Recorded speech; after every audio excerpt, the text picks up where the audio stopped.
If you had to vote today for North Dakota's next governor, our next executive, I'm curious, who would you vote for and why? Please text or email us. We'll get to those again in the next segment. But I bring this up today because there's a few different camps out there right now. One camp saying that, hey, Doug Burgum absolutely cannot win because the GOP machine is against him, meaning the state party. They're going to tell you, hey, Wayne Stenjum's got almost 90% name recognition. He's had 75% of some of his elections, the vote, if you will. So clearly, he's able to get Democrats to cross party lines and vote for him. He's had a large majority of legislators coming out in support for him as well. And there's also a story flying around that the state party, or the machine, as some people may call it, are not necessarily helping out Mr. Burgum. Well, I spoke with Kelly Armstrong. He's the chairman of the NDGOP today. And here's what went down. This is according to Mr. Armstrong. Doug was going to do his announcement at the Bismarck State College. This was back on January 14th. The school went on lockdown, so Doug had to change the venue. He ended up doing it at the state party. And what happened there is that Doug had requested, apparently, that, hey, can I go out there and can you guys send out that there's been a change of venue to your quote-unquote list? Doug was told, yes, we'll do that from the person at the front desk.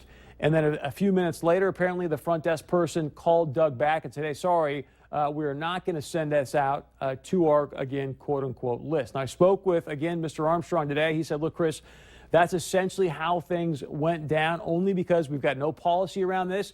He said, we as a party obviously want to respect the convention, so we're going to go out there and endorse the person that wins at the convention. If you remember when Doug made his announcement here in Fargo, he said, look, I'm probably not going to win the convention. I understand that, so I'm going on to the primary for sure. So because of that, Mr. Armstrong said, look, I'm not quite comfortable at this moment.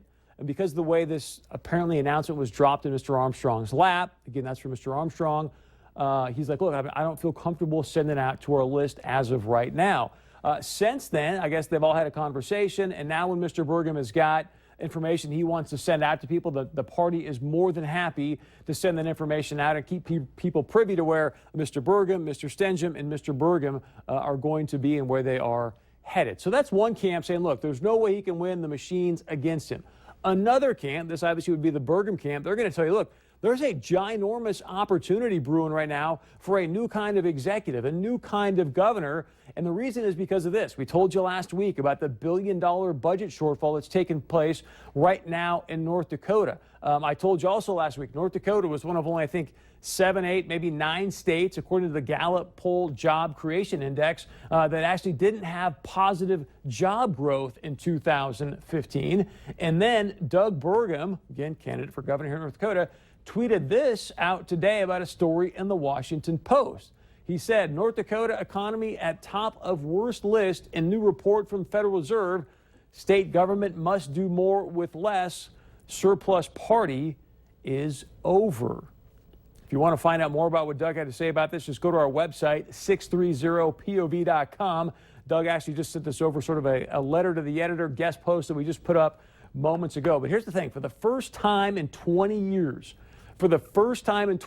North Dakota's budget is actually declining. It's going this way rather than this way, which it had been for quite some time.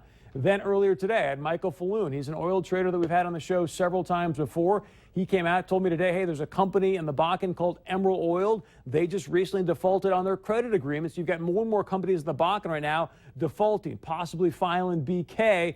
Who knows where those things are going to end up, which obviously is having a big impact on our state revenues.